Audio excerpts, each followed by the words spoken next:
Hi, I'm Glenn Rogers. This is Biblical Insights. The title of our video today is, Why Are There Atheists? I think that's a good question. And in our last video, which was entitled, Does God Exist?, we presented an argument, a cosmological argument, for the existence of God. And there are other kinds of arguments we mentioned in the video while we were doing it. The teleological argument, the ontological argument, the moral argument. There are many arguments that you can use to demonstrate the existence of God. And if you're a careful scholar and you know what you're doing, you can develop a logically sound argument that demonstrates the existence of God. Now, an argument like that might not convince everyone that God exists, because some people aren't convincible. Okay? In other words, you can present an argument that shows that the only logical choice to make, the only sensible choice that seems to take everything into consideration, looking at the evidence that exists and analyzing it logically and rationally, is that God exists. And most people do believe that God exists. Well, but some people don't. And it doesn't matter what kind of evidence you present to them, they're just not going to believe it. You hear people say quite often regarding all sorts of different things, well, you can't convince me that blah, blah, or you can't tell me that blah, and what they're saying is, I already have my mind made up, and I don't care what you say. I don't care what arguments you make. I don't care what evidence you have to demonstrate what you're saying. I don't care. I don't accept it, period. I don't believe it, so forget it. Well, okay, what do you do with somebody like that? There's not much you can do, right?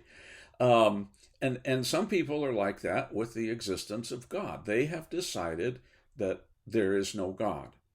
And it doesn't matter what you say. It doesn't matter what argument you present. It doesn't matter how logical it is. It doesn't matter that it is, in fact, a rationally sound argument based upon good evidence. Okay, they don't care about any of that. They just don't believe, and they're not going to. You cannot convince them. And so in that sense, it may be the case that for some people, you cannot prove the existence of God. But that's for certain people. And it's only for certain people. There are lots of other people who look at the evidence and go, well, yeah, sure. I believe that. I believe the existence of God. And it's not that they're superstitious simpletons. Okay? There are lots of highly educated, logical, rational people who embrace the existence of God based upon an examination of the evidence, based upon rational analysis of what is. Okay? But the question still remains, yeah, but why are there some people who are atheists? It's a little puzzling. Those of us who are believers are puzzled by it to some degree. It's like, based on the evidence, it's so obvious that God exists. Why would some people so vehemently deny the existence of God? Why would they do that? Well, over the years, as I've thought about it, and I've been thinking about this for, well over 50 years, I've come up with what I think are some reasons why some people are atheists. Now, what I'm going to give you today is basically three reasons, and I'll try to explain them. And I know this wouldn't account for all occurrences of atheism. There are some people who are atheists for some very specific reasons, and I may not understand what their reasons are. They would have to explain those reasons themselves, okay?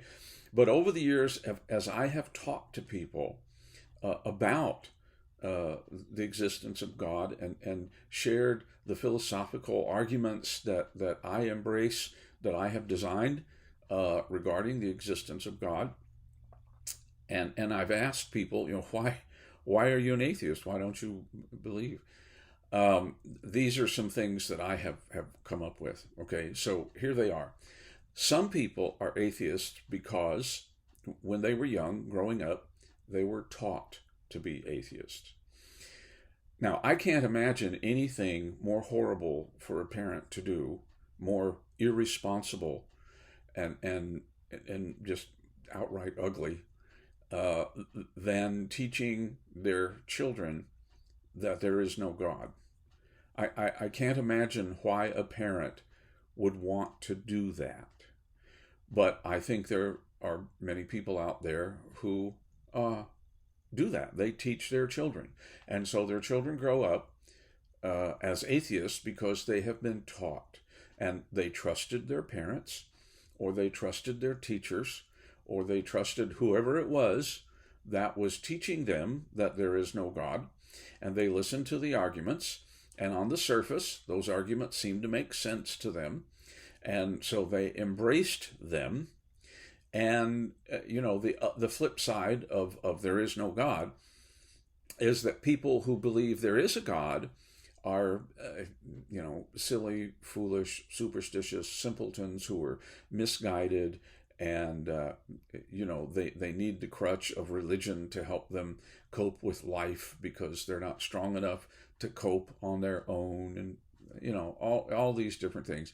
And so you combine those two things, and you have somebody who grows up thinking God doesn't exist, and I don't need God anyway. I'm tough enough, I'm strong enough, I'm smart enough to live my life without God.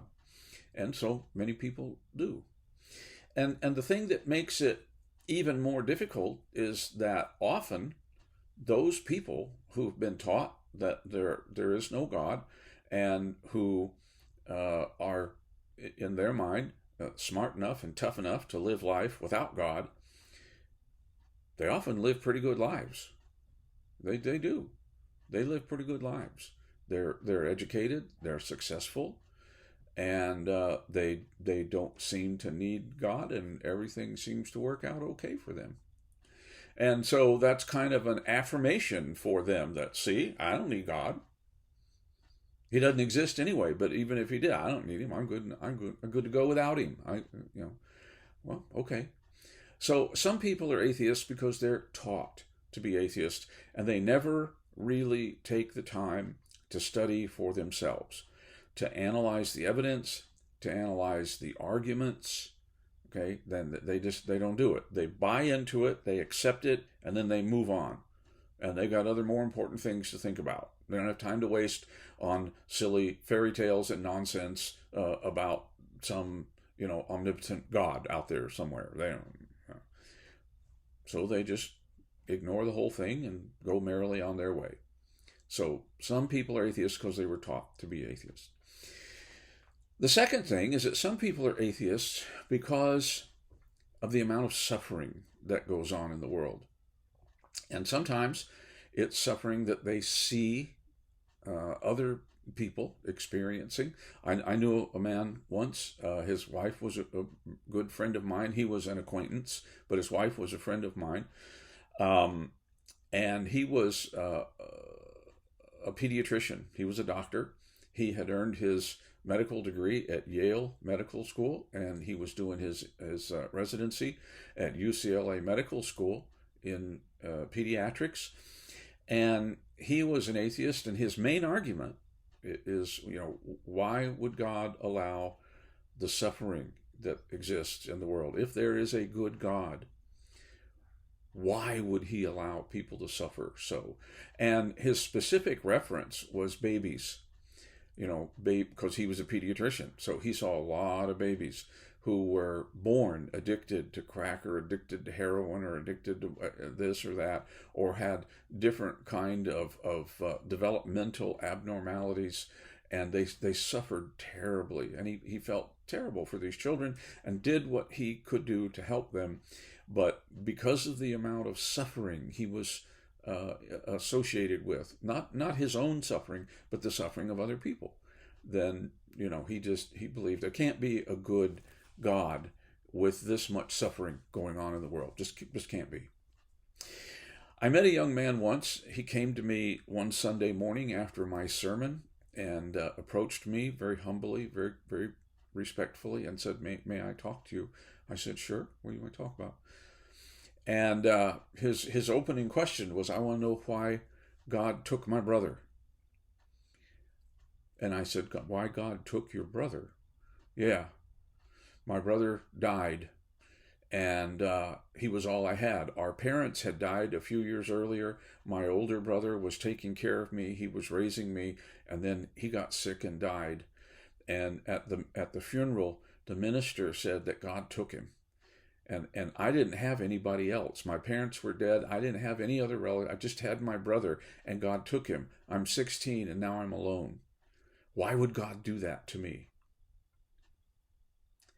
So we spent some time talking about the fact that God didn't take his brother, and that minister misunderstood the passage in Job that says the Lord gives and the Lord takes away. Blessed be the name of the Lord. You hear that at funerals all the time. Complete misunderstanding of the book of Job, okay? And that is just simply not true, okay? If you read the first 2 chapters of Job, you know that's not true. That was Job's misunderstanding. That was Job's misconception, okay? But nobody seems to be smart enough to figure that out when they're reading the book of Job. I don't know why that is. And then there are other people who just look at the suffering, bad things happen to them. There's a movie star, I'm not going to mention his name, okay?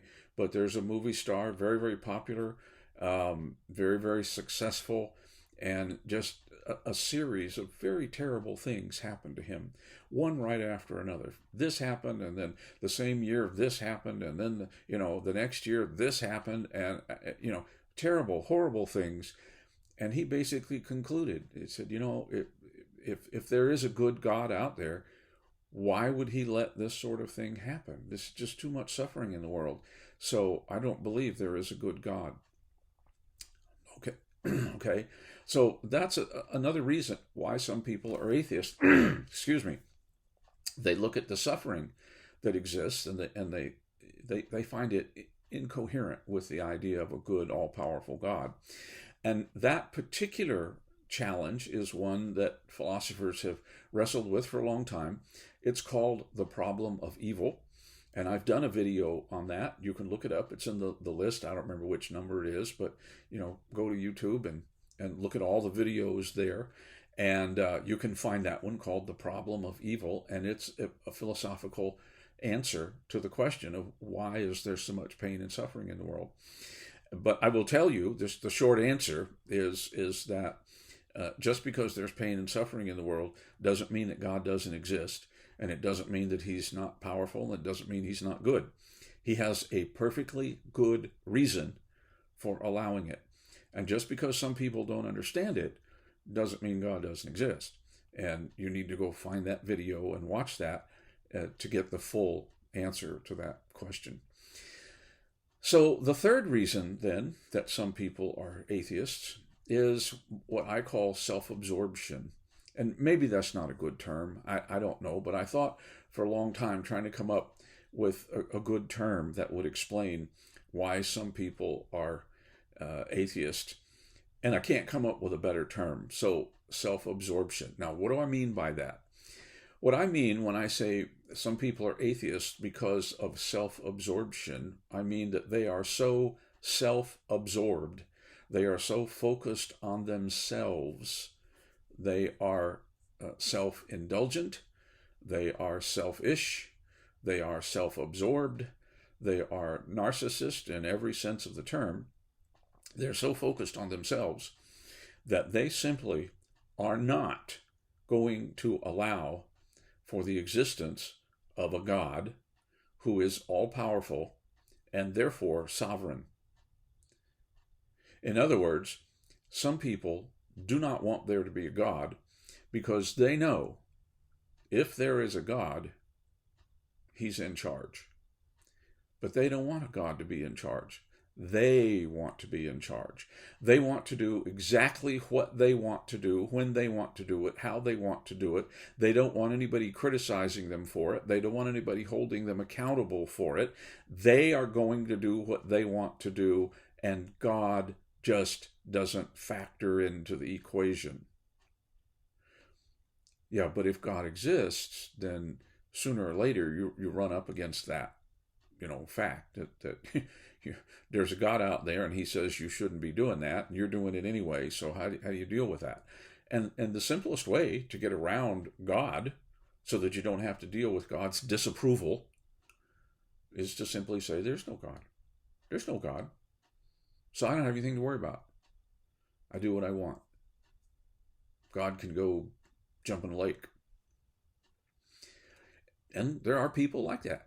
There are some people who are so determined that they're just going to be who and whatever they want to be, and who cares what God thinks, that the way they get around having to deal with God is just to deny the existence of God. Okay? And again, it's just because they're so focused on themselves and what they want and when they want it and how they want it, and they don't want anybody telling them they can't do that or they shouldn't do that, or there are going to be consequences associated with doing that. They don't want to hear any of that, so they just deny the existence of God. Okay. So what do you do with people like that? Well, you try to teach them. You love them. You respect them.